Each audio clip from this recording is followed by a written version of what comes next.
Your entire personality and your worldview is simply what you have decided inside of your mind. If you visualize and decide inside of your mind that you're the kind of person who never quits, you become the kind of person who never quits. If you decide depression isn't real, you become the person who cannot be depressed. What you decide, what you 100% visualize, this is who you become. If you become the person who you decide is always happy, I'm a positive person. I'm always happy no matter what. When difficult things happen to me, I do not give up, I do not quit. That is what other people do. I'm the kind of person who smiles through the pain, smiles through the chaos. That's what makes me different than everyone else. If you keep repeating these things, you become that person. Because when something difficult happens to you, you enact out your visualizations. You are choosing the characters. You are choosing all the different spirits of the ancestry, which make you as a unique individual. You are choosing the stats that you're going to apply to your character for the video game. You are deciding what you want to be, and visualization is how you attribute the skill points to your avatar inside of the simulation. That is what visualization is for. Saying thank you for everything you already have, and then to take the skill sets that you want. You want to be grateful. You want to be happy. You want to be satisfied. You want to be hardworking. You want to be perspicacious. You want all of these things, and you are rewiring your brain to understand that's exactly who you are. Those qualities will give you the things you want. That is how you get the nice house. You do not visualize and beg and ask like a pauper for expensive things that you have not earned. Instead, you visualize having the qualities that you need to go and earn the expensive things that you want. Most people are visualizing to beg the universe for things, like a pauper. God, please give me a Lambo. I visualize I want a really nice big house. Please give me nice stuff. Please give me money. Like a pauper, like a beggar. Let me ask you a question. If someone begs you for things, how do you feel about them? If someone asks you for $10, you give it to them, fine. Then they beg for more, and you give it to them. Then they beg for more, because the human creature is permanently ungrateful. We're always unhappy. We're always going to be asking for more. You're always going to visualize bigger and larger and more grandiose things than you currently have. So when you are visualizing these things and begging the universe for them, not only are you a beggar, but even worse, when the universe does satisfy one of these concerns, you continue to ask for more, and you look ungrateful. Ungratefulness is one of the least likable aspects of the human psyche. If you help somebody with something and they're ungrateful for it, nothing will make you angry faster than that. And the universe, karma, God, the simulation, whatever you want to call it, operates the exact same way. You must always try your very best to not be ungrateful. Most of you shouldn't be visualizing at all because you're doing it completely wrong. Begging God for things makes him dislike you. Begging the universe for things makes the universe dislike you. You are visualizing wrong, and you're actually doing harm to yourself by constantly sitting there like a beggar, like a pathetic peasant. Get rid of that. Instead, use your visualization to imagine yourself in a difficult scenario and imagining yourself handling it flawlessly. Handling it cool, calm, flawless, professional. When James Bond comes under fire, he does not panic. He is a consummate professional, as are you. This is what visualization is for. Doing it for any other reason is a complete waste of cognitive time. In fact, it's actually damaging your relationship with the simulation because you look like a pathetic peasant. You look like a beggar. You are not a beggar. If you came to me and said, Andrew, I want $10 million, please, what's your chance of getting it? Very low. If you come to me and say, Andrew, I have all the skills required to make you $20 million, and in return, all I would like is $10 million. I want to work beside you. I am hardworking. I am dedicated. I do not quit. I do not give up. I learn fast. I have visualized. I have trained my mind to be all of these things. I am exactly who you need on your team. For that reason, we are going to work together and we are going to succeed if you give me the opportunity. That is a completely different ask than give me 10 million. So when I ask people what they want, I go through life and often say to people, guys, what do you want? And they say, I want a fast car, and I want a nice house, and I want a hot girl. They don't say, I want to be hardworking and disciplined and dedicated. I want to be the kind of person who never misses the gym. Everyone says they want muscles. No one says they want to be the person who wants to go to the gym and will not miss the gym. That is why they don't end up with the body they want. I don't need the muscles. I don't need the money. I just need to be the guy who's always in the gym and who always works, because guess what that leads to? If I ask God to give me the powers and the skills so that I can constantly use my body and my cognitive function to dedicate myself towards difficult tasks, he'll give it to me. I'm one of God's soldiers, as are you. I'm asking to be strong so I can go and fight the world. He will give me that. He will not give me victories I did not earn. He will not give me money I did not earn. He will not give me women and houses and cars I do not deserve. He is not going to give me undeserved things, but he will give me the strength to go and fight if I am prepared to suffer and fight. That is what you are visualizing for. You're saying thank you for all of your achievements, and you're asking for the power to go and get more. You do not ask God for an easy life. You ask God for the skills to build any life you want. So what is the purpose of visualization? Well, there are two things you should be doing when you visualize. You should be disconnecting from the matrix, and you should be allowing your mind to run through the personal events you've gone through and to organize your thoughts. And you should be visualizing a future that you want to have, but not in a way where you're going to look like a beggar or a pauper. Give me lots of things I don't currently have. I want all this stuff. Give me all this stuff. Like a slut. You're not a slut, you're a man. And you want to earn things. You don't want to be given anything. You want to earn things, because that's what men do. Because you're not going to put any value on things which are given to you. You're going to put value on the things that you earn. You're not going to respect any of the things that are given to you. You want it to be hard. You want it to be difficult. You want to go through the mud. You want to suffer and bleed. You want to sweat. And by going through all of those things, you are attributing value to the end result. That is when you're going to be happy with what you get. So when you visualize, is trying to 100% convince yourself and the world that you believe you will have the things you want. This is very different than begging and asking for the things you want. This is saying that I know one day I will have them because I believe in myself. You are visualizing the self-belief. You are not visualizing the fish, you're visualizing the fishing rod. You are prepared to go and work. You are prepared to suffer, sweat, sit out in the sun. You're prepared to wait a long period of time. You're prepared to do the difficult things to eventually get the fish that you want. However, you are not going to believe that you can pull this off unless you visualize and understand that you are perfectly capable of doing these things. So making money is one thing that everybody on the planet is obsessed with. It's true. We're all born into the capitalistic game. You cannot escape this game. You don't get to tick a box at the beginning of your life and say, I don't want to play capitalism. I want to live in a socialist utopia. That's not how it works. Whether you're born in India, Africa, or America, you need money. So everyone is constantly closing their eyes and thinking of and dreaming of big piles of money. And they're confused why it doesn't turn up. Nobody is closing their eyes and thinking of being a hard worker. What is God more likely to give you? A pile of money you didn't earn? Or the strength to work hard? You must rewire your software.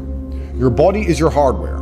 If you rewire your software, not only will you have the discipline and dedication to go and work on your hardware as and when required, but most importantly, you're going to have a completely different, unique worldview, which is going to allow you to win. You're going to rewire yourself for competitiveness. This is what you must comprehend about visualization. Say thank you for the things you have and rewire your brain so that you can go out there and win. All I imagine are the skills I need to go and get it. Mindset in and of itself. People often say to me, Andrew, I love your videos. It helps so much with my mindset. Your mindset should be optimized for competency. You are a man and you want an empire. As much as you pretend you don't want an empire, that is false. Having a woman who loves you and children who respect you is an empire. That's what you want. You want money. That's an empire. You want a house which is yours. This is land that is yours that you must protect. That is an empire. You want an empire. If you are optimizing your mind for happiness, then you're not going to be as competitive as the man who optimizes his mind for competitiveness. You need to optimize and visualize and train your brain and train your software to be as capable and as competitive as possible all of the time. This is the most important life hack I can give you as a man, because it is becoming harder and harder to win, and some people are prepared to suffer to win. If you are not prepared to suffer to win, you're never going to beat the guy who is. So you need to visualize this. I am prepared to suffer. I am prepared to do the difficult days that other people are not prepared to do. I am not the kind of person who complains. I do not quit. When everyone else around me is giving up, I am the last one standing. This is what I imagine. This is why I'm going to have everything I've ever dreamed of. This is why I'm going to succeed. I am thankful to God and the universe for all the amazing things I already have. I know I'm going to have more because I'm the type of person who will not give up when everyone else has given up. I know I'm the kind of person who's going to have exactly what he dreams of because I'm going to work for it. I'm going to respect it when I have it. I'm going to show the universe that I deserve it the most. That is why I am the most dedicated. This is extremely important. You must be the kind of person who is prepared to work when no one else is prepared to work. You must dedicate yourself to the task when everyone else is ADHD, everyone else is permanently distracted, everyone else is giving up, nobody else can sit down and get something done for more than 5 minutes before they quit, before they give up. You have to be different than everybody else. Change your visualization strategy. Write down all the qualities that would make you extremely successful in your life. What would make you successful? Firstly, you're the kind of person who can identify opportunities, perspicacity. Secondly, you're the kind of person who never quits, never gives up, indefatigability. Thirdly, you're likable, you're charismatic, you're interesting, you're funny. You need to sit and write down all of the qualities you want in yourself, and that's what you need to be visualizing as you take time off your phone. Rewire your programming. Funny is a decision. Charismatic is a decision. Your aura is a decision. Being likable is a decision. You decide all of these things. You think about and you work on these things. Name a likable, charismatic, a guy with aura, funny, who's smart, intelligent, hardworking, paying attention to opportunities, who doesn't have any house he wants. That's how you get the house.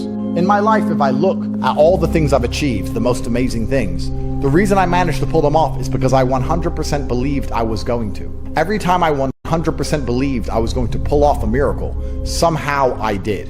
When I truly believed in myself and I knew that somehow I was going to do something amazing, I actually did. It wasn't that I was any more capable than I normally am. It's that I just believed it would go well. Believing it's all going to work out okay somehow makes things all work out okay. You have outlasted every difficult thing that has happened to you so far. You have outlasted all of the situations you thought you would never outlast. You have outlasted all the stressful scenarios you found yourself in. You've managed to do all of that.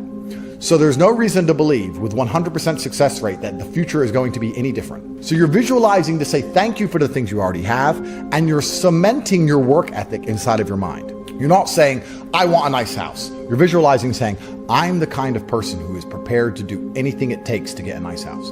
I'm prepared to do any amount of work. I'm prepared to take on stressful tasks. I'm prepared to reply to as many people as I need to reply to. I'll do the late nights. I know I deserve this house, and I'm going to get it by proving I deserve it. I'm going to get it by working harder than everybody else. Life is a competition, and in the competition, the people who work the longest are rewarded. The indefatigable people are rewarded. I am not going to quit. I'm not going to give up. Everyone else is going to get tired. Everyone else is going to quit. Everyone else is going to complain. I'm not. I'm not that guy. I'm different than everyone else. And because I'll be the last one standing, because I'm the longest lasting, I'm going to get exactly what I deserve because I'm the person who never gives in. Most of you do not use your mind for what it's for. You've forgotten how to imagine things. You're permanently distracted by the matrix. You can scroll up and down on social media accounts, but you cannot close your eyes and vividly imagine. You can't give yourself goosebumps. You can't evoke an emotion in yourself anymore.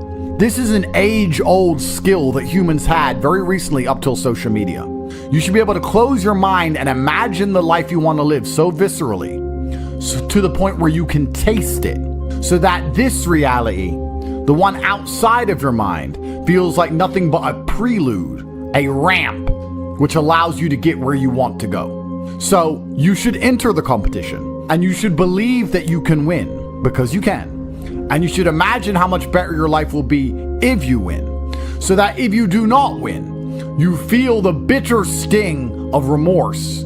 You feel the emptiness on your driveway where a Lamborghini should be, so that you take the required action to then go and get a Lamborghini. The mind is that powerful. If you ask any champion of anything, they always envision themselves as champion all of the time. And the reason they do that is, one, so they feel confident, but two, so that if they don't become champion, they're more angry and more motivated for the next attempt to ensure that they do become champion.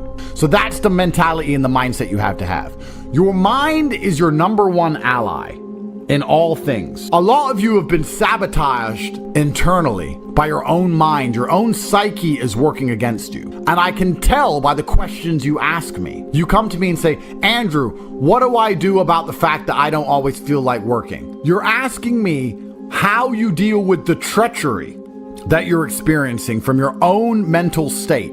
You should never have to deal with treachery. Nothing is worse than a traitor. What's more dangerous if you're in a trench? 100 extra enemies in the opposing trench, or one person in your trench going rogue and shooting you in the back? Which one are you truthfully more afraid of? you'll see that treachery is the most hated, heinous crime in history. It was one of the most severely punished crimes across all of human civilization for a reason, because it's very difficult to defend against treachery. So you have to have a genuine dislike and distaste and disgust for treachery, to the point where you do not allow yourself to betray yourself. When you have negative thoughts that prevent you from being the best version of yourself, you should understand that your mind is attempting to betray you, and you should feel disgust because you have enough enemies. If you're watching this and listening to this right now, I promise you, if I were to give a button to most humans on this planet, if I were to go up to an average man, 25-year-old man of average income anywhere in the world, and say, if you press this button, this guy's gonna die. And I'll show a picture of you holding your dog, cuddling, being a nice little boy, whatever you're doing. I'll make you look sweet and innocent. I'll say, if you press this button, this guy dies, but you get $100 million. You do understand that 99.9% of people will press that button, right? And they'll take that 100 million without remorse. They won't really think about you very much. And if they do, they'll distract themselves with a Lamborghini. That's it. They won't care about you. There's enough people in the opposing trench who are prepared to destroy you for self-interest that the idea of you not having every single part of you on your own side is truthfully sad. You need to be in a better position than that. You cannot allow your own mind to betray you ever. It has to be 100% on side all of the time. If you actually analyze most of your failures, you're going to see the majority of them come from self-sabotage. And once you're in a position like me where you never betray yourself, where your mind never lets you down, ever. Even in a Romanian jail cell, my mind didn't let me down. My mind knew exactly what I had to do. I did not miss a single day's training. I did not lose my mind. I did not go mental. I did not have a breakdown. I acted exactly as I was supposed to act. I was fully professional in all things. I got as much work done as I could possibly do. I was extremely productive. I used the experience for what it was. My mind never betrayed me. If you listen and look back on most of your failures, you're going to see that it was your own mind that betrayed you. It wasn't your enemies that tricked you. It wasn't your enemies that outmaneuvered you or outsmarted you. Most of you are not yet at a high enough echelon to even have enemies of caliber. You were simply self-betraying. And until you identify that pattern and get yourself in the habit of ensuring that is impossible, then you're always going to lose against people who fully believe in themselves. If you believe you can run a marathon, you can run a marathon. If you don't believe you can run a marathon, you can't run a marathon, because a marathon is hard. And by believing in it, by truly believing you can do it, then you will your body to a different level than if you don't believe you can do it. It's the same with absolutely all things, including making money, including the gym, including dealing with mental struggle. Anxiety is self-betrayal. Panic is self-betrayal. Procrastination is self-betrayal. Laziness is self-betrayal. Lacking motivation is self-betrayal. All of these things are self-betrayal. Most of you, your largest enemy on the planet today is yourself. You are the one who is destroying your own prospects because you don't have your own mind under control. You know, one of the things that stupid people have that makes stupid people quite successful sometimes is irrational self-belief. And the smarter you are, sometimes the harder it is to irrationally believe in yourself. But if you're dumb enough, you can be arrogant enough to have this irrational self-belief, and you will see some people be very successful and you say, how is this idiot successful? Because they're so stupid that they don't consider the idea of failure. Their mind isn't advanced enough. They are not cognitive enough to consider betraying their own being. They only see outside. They don't self-reflect. If you're intelligent enough to self-reflect, you need to do it so that you can come up with feedback so that you can constantly improve. But be very aware of the trouble that can come from a mind that's not 100% on your side. My mind is 100% on my side in all ways. If I have to do something difficult, even if my body can't do it, my mind believes I can do it. All the time. Imagine you had a clone. Think for a second that you had a clone. You are now cloned. Another version of you instantly exists next to you, and they will obey everything you say. They have your capabilities, both physical and mental. Wouldn't you want your clone to be useful? You'd want to continue to live the same shit life you currently live. You'd want to sit around on the couch, play video games, but I guarantee you would yell at your clone and say, go get strong in the gym, you look weak. Go do this, make some money. Stop sleeping so much. Dedicate yourself. Come on, you're my clone. You can make enough money and you can become strong and important and valuable enough to save us from our eternal slavery. But you don't want to do it yourself because you know a cloned version of you has the capability to do amazing things, except you are a lazy idiot. You would yell at your clone to become its best version of itself so you could witness with your own eyes and show God that you're not a total fuck up and you could have been something that mattered, but you won't do it yourself because you want to sit on the fucking couch. Get up off your ass and do it. The point of this is the aura gamble. You get richer by gambling your money. You invest in something, which is effectively a gamble. Every time you have anything, you need to take it and double down, compounding interest. That's how you win. I got to the top with endless aura gambles. You think it wasn't an aura gamble to tell the judge in Romania they were fucking corrupt and to run my mouth to the media knowing they were setting me up, understanding they have a 99% conviction rate? You think that wasn't a fucking aura gamble? I should have just shut up and been quiet, and then my case would have gone away. But I didn't do that. I doubled down and pulled it off. My whole life has been risking everything, doubling down, and pulling it off.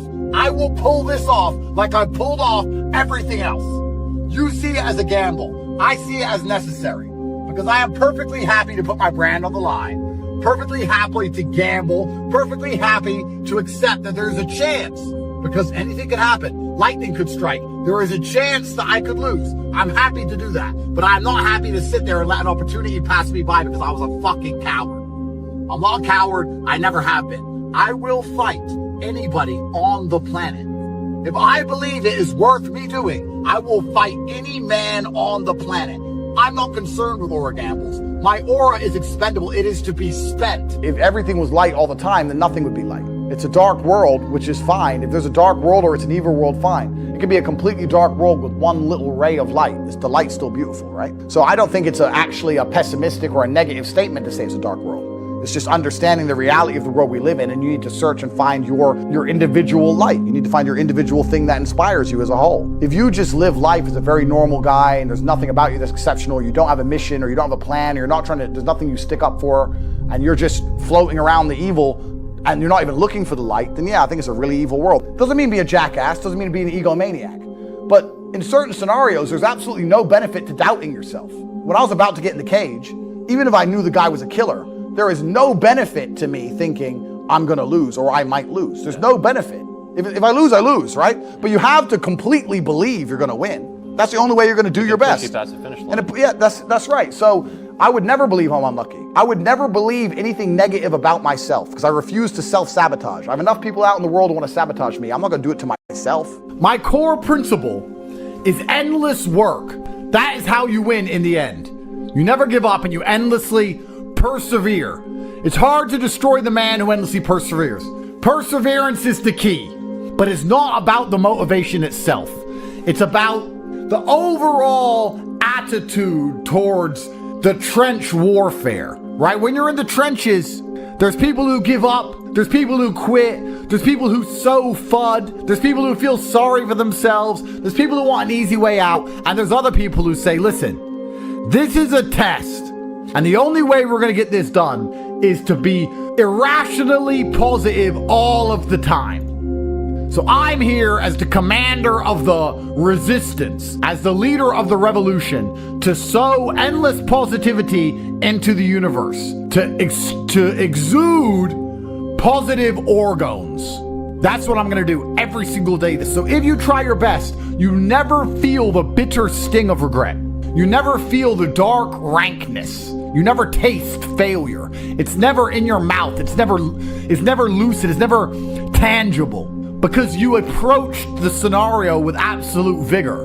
And truthfully, effort is a muscle like everything else. The more you exercise it, the better it becomes. So even if you try for 100% for something and fail, you've exercised your effort muscle, which means you haven't failed because you've learned something and become better at giving effort to things. You've become better at being concentrated on a task. So it's nearly impossible to fail in these scenarios. You guys will say it's never a failure, it's always a lesson when you didn't even fucking try. That's wrong. That's a failure. But if you absolutely try your best, then it is a lesson and there are benefits, right? It's like going for a PB in the gym. You may not get the PB, but your muscles get stronger because you tried so hard. That's how every single task should be approached. I'm trying to lift as much as possible.